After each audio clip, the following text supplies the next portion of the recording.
Le thème, les conflits entre le royaume du Nord et celui du Midi. Le roi du Midi, c'est l'Antichrist. Dans Daniel 11, oui, il y aura des conflits, oui, il y aura des antichrists qui diront que c'est la paix et ce n'est pas la paix. Il y aura des pasteurs vrais, il y aura des faux pasteurs. Et aujourd'hui, beaucoup prophétisent. Mais en réalité, ils veulent tous la paix, mais le diable est très rusé. Il se sert de religion aujourd'hui. Et on parle vraiment ce qui va arriver. Et moi, la première année, Daniel 11, et moi, la première année de Darius, le Mède, j'étais auprès de lui pour l'aider et le soutenir. Maintenant, je vais te faire connaître la vérité. Voici, il y aura encore 3 rois en Perse. Le 4e amassera plus de richesses que tous les autres. Et quand il sera puissant par la richesse, ce qui se passe en ce moment, les gens cherchent la richesse, il soulèvera tout contre le royaume de Javan. Mais il s'élèvera un vieillard roi qui dominera avec une grande puissance et fera ce qu'il voudra. Lorsqu'il sera élevé, son royaume se brisera et sera divisé vers les 4 vents des cieux. Il n'appartiendra pas à ses descendants et il ne sera pas aussi puissant qu'il était, car il sera déchiré et il passera de l'autre qu'à eux. Le roi du Midi, c'est l'Antichrist. On parle du roi du Midi, c'est l'Antichrist. Il deviendra fort parce qu'il pense qu'il a la richesse. Il deviendra fort parce qu'il veut dominer ce qui se passe aujourd'hui dans la politique. Chacun veut devenir fort. Ce sont les rois du Midi. Quel que soit le gouvernement aujourd'hui, en Russie, en Ukraine, tout le monde cherche des places à se montrer. Ce sont des antichrists. Voilà. Et il y aura des antichrists. Et aujourd'hui, beaucoup s'élèvent. Le roi du Midi, c'est l'antichrist. Mais un de ses chefs sera plus fort que lui et lui dominera. Sa domination sera puissante.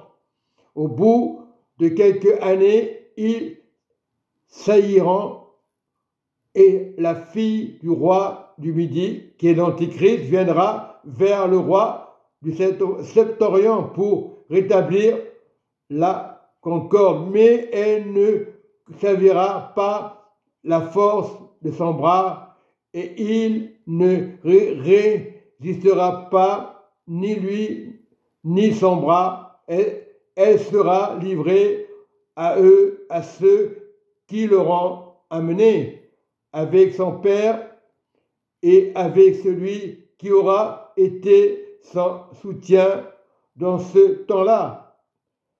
Un rejetant de la racine s'élèvera à sa place, comme aujourd'hui, il y a des faux prophètes. Oui, aujourd'hui, il viendra à l'armée, il entrera dans les forteresses du roi du Septorient et en disposera à son gré. Et il se rendra puissant.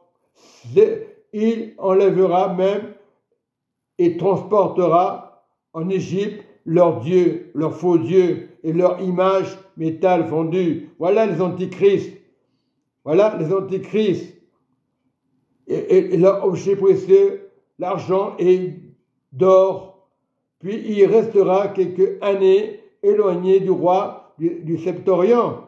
Et celui-ci marchera contre le royaume du roi du Midi, qui est l'Antichrist. Et aujourd'hui, il y a beaucoup d'antichrists dans les églises qui se disent pasteurs et ne le sont pas. Voilà, il faut être vigilant. Il y aura des jalousies dans les églises. Ça, c'est l'Antichrist, c'est l'esprit d'Antichrist, et reviendra dans son pays. Oui, ses fils se mettront en campagne et rassembleront une multitude nombreuse de troupes. L'un d'eux s'avancera et se répandra comme un torrent, débordera, puis reviendra, et ils pousseront les hostilités jusqu'à la forteresse du roi du Midi, qui est l'Antichrist. Le roi du Midi s'héritera, l'Antichrist encore. Il y a beaucoup de rois du Midi qui se disent pasteurs. Ce sont des faux pasteurs qui s'héritent rien pour avoir de la richesse.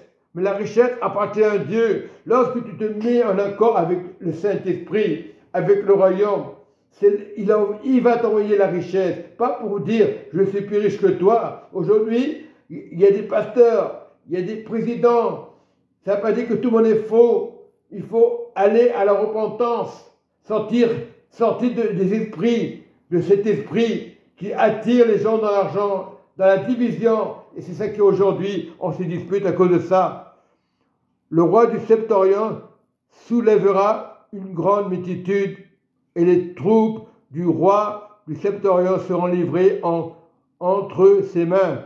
Cette multitude sera fière et le cœur du roi s'enflera d'orgueil et en fera tomber des milliers. Mais ils ne triompheront, ils triompheront pas. Mais il fera pas, car le roi du Septentrion reviendra et rassemblera une multitude plus nombreuse que la première. Au bout de quelques temps, de quelques années, il se mettra en marche avec une grande armée de grandes richesses. En ce temps-là, plusieurs s'élèveront contre le roi du Midi et des hommes violents parmi ton peuple se révolteront pour accomplir la vision et ils succomberont et le roi du Septentrion s'avancera, il s'élèvera des terrasses et s'emparera des villes fortes. Les troupeaux du Midi et l'élite du roi ne résisteront pas et manqueront de force pour résider. Celui qui marchera contre lui fera ce qu'il voudra, et personne ne lui résistera. Il s'arrêtera dans le plus beau des pays, extermineront ce qui tombera sous sa main. Il se proposera d'arriver avec toutes les forces de son royaume. Et te prions, Papa, aujourd'hui, que le roi du Midi, que peu importe les présidents, que ces rois-là, présidents ou rois du Midi, c'est des gens qui veulent le pouvoir, qui veulent la richesse dans la politique. Maintenant, par le nom du Seigneur Jésus-Christ de Nazareth, je proclame la vision de Jésus, le chemin, la vérité, la vie. Éloignez-vous des faux prophètes, éloignez-vous des faux rois qui se disent prophètes qu'ils ne sont pas. Et aujourd'hui, le Saint-Esprit dit, regardez au Seigneur Jésus-Christ, le seul Messie qui va sauver l'humanité. Ce n'est pas les sectes, ce n'est pas les religions, parce que les religions, ce sont des rois du Midi qui veulent avoir une vérité et qui ne l'ont pas. Cherchant la gloire de Dieu. On ne joue pas avec Dieu. Dieu m'a révélé. Les écailles sont tombées. Beaucoup de religions autour de moi. Il peut y avoir des musulmans, il peut y avoir des chrétiens, peu importe les religions. Mais il y aura des rois du Midi, juste pour de l'argent. Mais l'or et l'argent appartiennent à Dieu. Salomon marchait bien avec Dieu. Il donnait pour Dieu, ça marchait. Le jour qu'il a commencé à avoir de l'argent, il a commencé à rêver des femmes et des femmes. La fornication, l'impudicité, il marchait bien. Si tu marches, si tu donnes pour Dieu, tu auras des richesses. Ne le fais pas comme Salomon. Tout le monde parle de Salomon. Il a fini mal. Pourquoi? Il voulait s'enrichir. Il voulait avoir des rois. Il voulait avoir des princesses. Et l'argent, par moment, si on ne fait pas attention, si on ne veille pas, le roi du Midi viendra aujourd'hui, cet esprit qui a eu Salomon. À un moment, Salomon, il marchait avec Dieu. Il donnait à Dieu. Il y avait de la richesse dans le temple. Lorsqu'il a commencé à voir des personnes qui sont venues, la reine de Saba est venue, juste pour la richesse.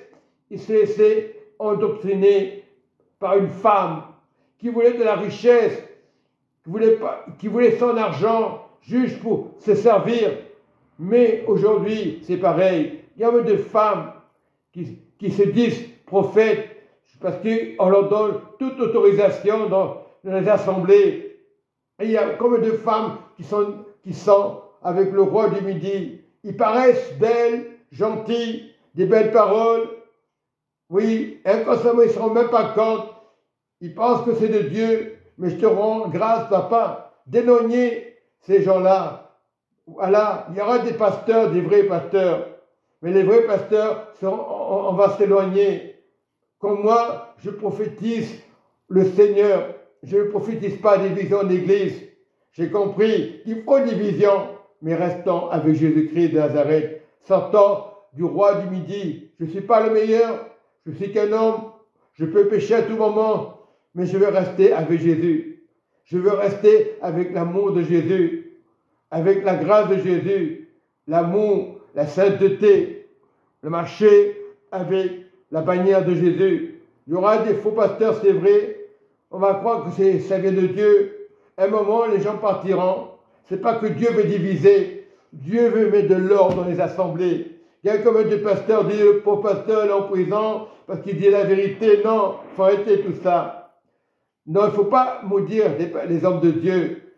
Il ne faut pas maudire ceux qui marchent avec le Saint-Esprit. Il y a beaucoup de Saint-Esprit aujourd'hui. Mais le Saint-Esprit est en accord avec le royaume. Moi, je dis la vérité. Après, il y en a qui veulent se braquer. Ah, tu n'as pas le droit de prêcher parce que tu n'appartiens pas au groupe. C'est Satan qui fait ça.